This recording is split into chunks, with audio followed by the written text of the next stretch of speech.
Namaste everyone, my name is Pranav Anboja and in this session I am going to talk about cyber terrorism because in previous sessions we have seen about cyber offenses, cyber contraventions and the concept of cyber crime. So in this session I am going to talk about cyber terrorism. So the word terrorism comes from the French word terrorism, which is based on the Latin verb terrere, which means to cause tremble, to shake things up, and it goes back to 1795 when it was used to describe the actions of Jacobin Club in their rule of post-revolutionary France. So that reign was called Reign of Terror because the word terrorism, insurgency, civil war, revolution, guerrilla war, intimidation, and extremism are most often interchanged and used very loosely. But the basic element which is common in all of this is violence. And within this, terrorism is an organized system of intimidation. It is broadly defined as violent behavior designed to generate fear in the community or a substantial segment of it for political purposes. But the most important thing is designed to generate fear for political purposes. So, like I told you, the it comes from the Latin verb terrere, which means to create tremble, to shake things up, right? And it is also defined as by Encyclopedia of Social Sciences as a method whereby an organized group or party seek to achieve its avowed aims chiefly through the systematic use of violence. So you see, it's a method, a process whereby an organized group, suppose Al Qaeda or a party, seeks to achieve its avowed aim, whatever goals that they want to achieve, chiefly through systematic use of violence. So there is this party or organization. They used the method of violence through which they shake the system up, and they do this to uh, achieve their intended purposes. The United States Central Intelligence Agency uh, also defined terrorism, and the and it defined it as the threat or use of violence for political purposes by individuals or groups, whether acting for or in opposition. When such actions are intended to shock, stun, or intimidate a target group wider than the immediate victims, right? So, suppose if Al Qaeda uh, attacks on Kashmir, and it does not intends for Kashmir only, it also intends to affect a person sitting in Rajasthan or sitting in Tamil Nadu. So this is what terrorism is. So terrorism is characterized by a technique of perpetrating random and brutal intimidation, coercion and destruction of human lives and property, and used intentionally by subnational groups operating under various degrees of stress to obtain realistic and illusionary goals. But the main characteristics of terrorism are: it is against a certain state or community. It has a political purposes. It is illegal and unlawful. It aims at intimidating and creating impact of fear and panic, not only for the victims but also for the people at large, caused for the purpose of coercing or subduing. It is accompanied by a feeling of impotence, right, and helplessness on the part of the masses, and it believes in staunch thinking and stops rational thinking. It leads to reaction of fight or flight, and it contains arbitrariness and violence as victim, and and selection is random and indiscriminate. Now, with the advent of internet came cyber terrorism also. So cyber terrorism is the act of internet terrorism in terrorist activities, and including acts of deliberate large scale disruption of computer network, especially of personal computers attached to the internet by means of tools such as computer viruses. And cyber terrorism, nonetheless, is a very controversial term. Some authors choose a very narrow definitions relating to deployments by known terrorist organizations. Like they try to define it of disruption attacks against information systems for the primary purpose of creating alarm and panic. So by this narrow definition, it is difficult to identify any instance of cyber terrorism to cause destruction and harm for personal objectives. No, objectives may be political or ideological. Since this can be seen as a form of terrorism, there is much concern from government and media sources about potential damages that could be caused by cyber terrorism. And this has happened, and this has prompted official responses from cyber terrorism, and, which can also be defined as the intentional use of computer networks and public internet government agencies. Now let me give you now let me give you historical background of cyber terrorism. The cyber terrorism is the premeditated use of disruptive actions or threat thereof in cyberspace with the intention to further social, ideological, religious, political, or similar objectives, or to intimidate any person in furtherance of such objectives. Computers and the internet are becoming an essential part of our daily life. They are being used by individuals and societies to make their life easier. They use them for storing information, processing data, sending and receiving messages, communications, controlling machines, typing, editing, designing, drawing, and almost all aspects of life.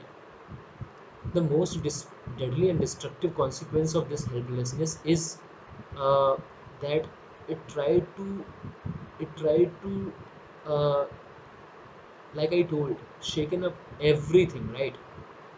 In the in the previous part of this session. So the deadly and destructive consequence of this helplessness is the emergence of the concept of cyber terrorism. The traditional concepts and methods of terrorism have taken a new dimension, which are mostly destructive and deadly in nature. Now, in the age of information technology, the terrorists have acquired an expertise to produce the most deadly combination of weapons and technology, which is not properly safeguarded in due course of time, and it will take its own toll. Damage so produced would be almost irreversible and most catastrophic in nature. In short, we are facing the worst form of terrorism, popularly known as cyber terrorism. And the cyber terrorism, like I told, includes an intentional, negative, and harmful use of information technology for producing destructive and harmful effects to the property, whether tangible or intangible, of others. For instance, hacking of a computer system and then deleting the useful and valuable business information of the rival competitor is a part and parcel of cyber terrorism.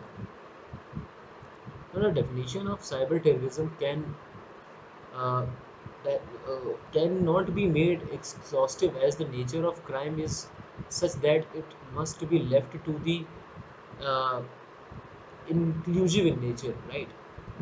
It cannot be exhaustive. The nature of cyberspace is such that the new methods and technologies are invented regularly. Hence, it is not advisable to put the definition in a straight-jacketed form or put the definition in a pigeonhole. In fact, the first efforts of the courts should be to interpret the definition as openly or as liberally as possible, so that the menace or the uh, mens rea of or the evil of cyber terrorism can be tackled stringently and with a punitive hand. However, the law dealing with cyber terrorism is not adequate to meet the precarious intentions of cyber terrorists and require rejuvenation in the light of context of latest development all over the world. So, if we combine whatever I said in the previous definitions, we construct A working definition such as cyber terrorism is the premeditated, politically motivated against act against information, computer systems, computer programs, and data which result in violence against non-combatant groups by subnational groups and clandestine agents or hidden agents. So, if cyber terrorism is treated similarly to traditional terrorism, that it only includes attacks that threaten party having properties and lives, and can be defined as leveraging of a target's computers and information, particularly via the internet, to cause physical real world harm or severe disruption to infrastructure. Now, let's just try to define who are cyber terrorists. Now, from American point of view, the most dangerous terrorist group is Al Qaeda, because obviously it is considered the first enemy of US. And after April 2001 collision of US Navy spy plane and Chinese fighter jet, Chinese hackers launched denial of service attacks against American website. So China and Russia are really infamous for their cyber attacks. Now, modes of cyber terrorism. Cyber terrorism is forerunner of warface. In the era of information and communication technology, that is ICT, one nation caused terrorist violence by using new technology against other nation or nations. So I recently watched a movie wherein one person said to others that today we do not need guns but a better mouse, so that we can click and destroy the desired groups as whims of the sovereign, right? You do not need proper gun, but you need, and you definitely need a proper computer structure, a proper computer system. Now, international cyber terrorist attack, where international organization of terrorists link or communicate between them through internet or their own network to attack any nation.